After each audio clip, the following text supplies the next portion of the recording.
कल दिल्ली से दो तस्वीरें निकल कर आई। एक वो जिसमें प्रधानमंत्री मोदी के बगल में उत्तर प्रदेश के मंत्री, एनडीए दल के सहयोगी ओम प्रकाश राजभर और संजय निषाद बगल में दिखाई देते हैं। प्रधानमंत्री मोदी के उनके साथ झाल मोड़े खाते हुए दिखाई देते हैं और ये तस्वीरें खुद प्रधानमंत्री मोदी अपने सोशल मीडिया हैंडल पर शेयर करते हैं। दूसरी तस्वीर निकल कर आती है जिसमें ओम प्रकाश राजभर और संजय निषाद योगी आदित्यनाथ और बाकी के केंद्रीय मंत्रियों के साथ दिखाई देते हैं।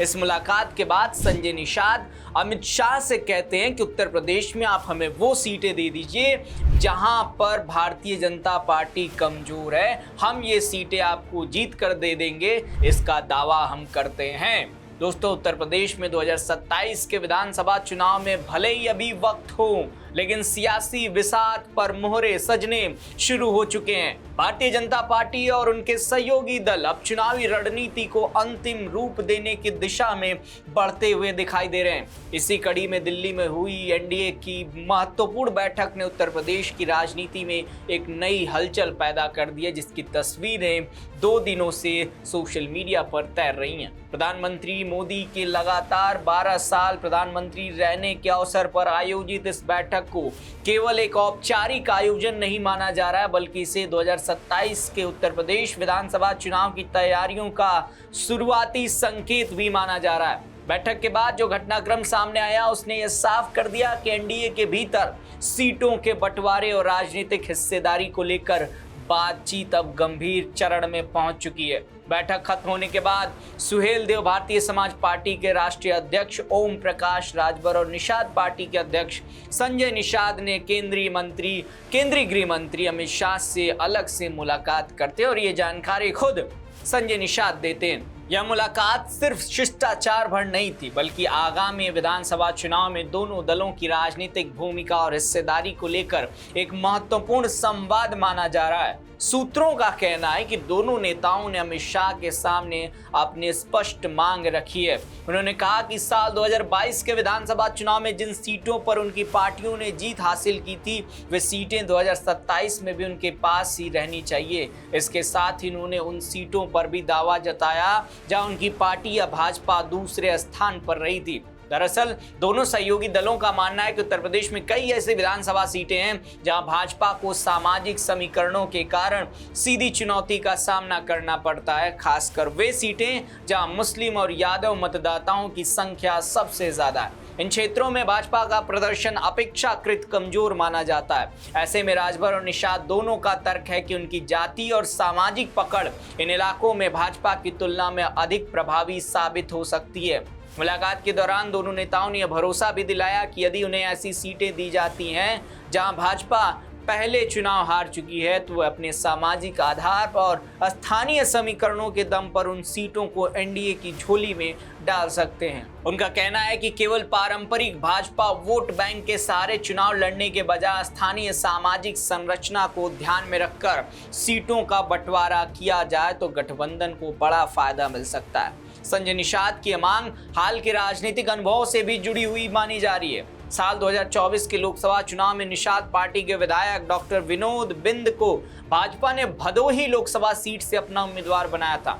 भाजपा के चुनाव चिन्ह पर चुनाव लड़कर वे सांसद बन गए, लेकिन उनके सांसद बनने के बाद मझवा विधानसभा सीट खाली हो गई। जब इस सीट पर उपचुनाव हुआ तो उस भाजपा ने यह सीट निषाद पार्टी को वापस देने के बजाय अपने उम्मीदवार को मैदान में उतार दिया। इस फैसले ने निषाद पार्टी के भीतर यह संदेश दिया कि भविष्य की राजनीति में अपनी हिस्सेदारी को लेकर उन्हें पहले से अधिक सतर्क रहना होगा। इसी वजह से अब संजय निषाद विधानसभा चुनाव से काफी पहले सीटों को लेकर अपनी स्थिति मजबूत करना चाहते हैं। आज की स्थिति में निषाद पार्टी के पास अपने चुनाव चिन्ह पर केवल 5 विधायक ही बचे हैं। ऐसे में पार्टी का प्रयास है कि आगामी चुनाव में उसे पहले से अधिक सीटें मिलें ताकि उसकी राजनीतिक ताकत और प्रभाव दोनों बढ़ सके उत्तर प्रदेश में। वहीं दूसरी ओर ओम प्रकाश राजभर भी अपनी राजनीतिक आधार को मजबूत करने में जुटे हुए हैं। पूर्वांचल की राजनीति में राजभर समुदाय के बीच उनकी पकड़ को देखते हुए भाजपा उन्हें एक महत्वपूर्ण सहयोगी मानती है। राजभर भी चाहते हैं कि एनडीए के भीतर उनकी भूमिका सिर्फ सहयोगी दल तक सीमित न रहे, बल्कि सीटों के बंटवारे में उनकी ताकत और प्रभाव का भी पूरा सम्मान हो। सबसे मजेदार बात यह है कि साल 2022 के विधानसभा चुनाव में ओम प्रकाश राजभर समाजवादी पार्टी के साथ गठबंधन में थे।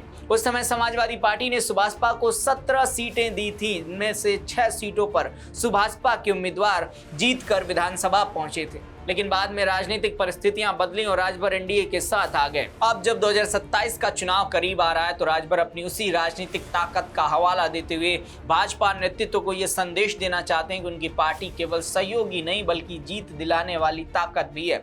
इसी तरह निषाद पार्टी ने भी 2022 के चुनाव में उल्लेखनीय प्रदर्शन किया था और जिसका हवाला देकर अब जो है ये गठबंधन की बात या कई सीटों का वो बंटवारे का बातचीत चल रहा है। भाजपा गठबंधन में उसे कुल 16 सीटें मिली थी।